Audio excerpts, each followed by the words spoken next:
Finding the bearing of any point should not be difficult at all. The first thing you should always note is, where is the point located? For example, in our question, point A is located between north and east. Now, the second thing you should also note is that when measuring the bearing of any point, you move from the north or from the south. You don't move from the east, neither do you move from the west. So you either move from the north to the east, or you move from the north to the west. You don't move from east to north, neither do you move from west to north. Or you move from the south to the east, or from the south to the west. So movement is always from the north and from the south. So now we have this question that says, find the bearing of points A, B, C, and D. Now, like I said earlier, point A is between north and east. Now, if you look at the angle given, it indicates that this angle is starting from the east going towards the north. So, but remember, you can't move from the east to the north. You can only move from the north to the east.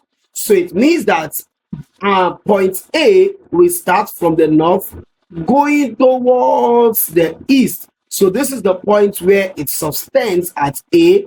Then this is our bearing for A. So our A is equal, starting from the north, going towards the east. Now, from north to the east is 90 degrees. So this is 25 degrees already. So it means the bearing for A will be 90 minus 25, and that gives us 65 degrees. So it simply means that the bearing for A is starting from the north, 65 degrees towards the east, and that is the bearing for our A. Now, B is in between south and east. Remember, you don't move from east to south. Rather, you move from south going towards east. The angle in which B subtends going towards east is 60. So that means that the bearing for B is starting from the south, 60 degrees towards the east. Now, our C is between south and the west. Also remember, you don't move from west to south, you move from south to the west. Now it subtends at angle 52 degrees, which was given. So it means that the bearing for C is starting from the south, 52 degrees towards the west.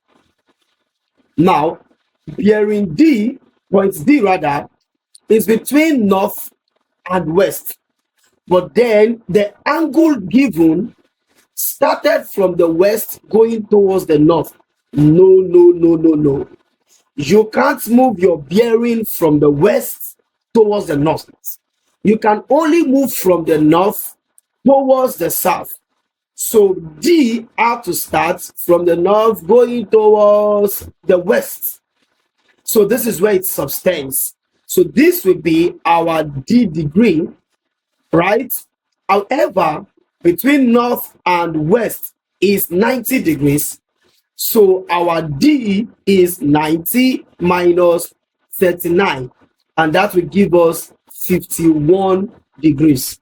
So that means that our D, starting from the north, is 51 degrees towards the west. So we have north 51 degrees west. Thank you for watching. If this is your first time of coming across our page, please do well to subscribe, like, share, and comment till I come your way in the next class. Bye for now.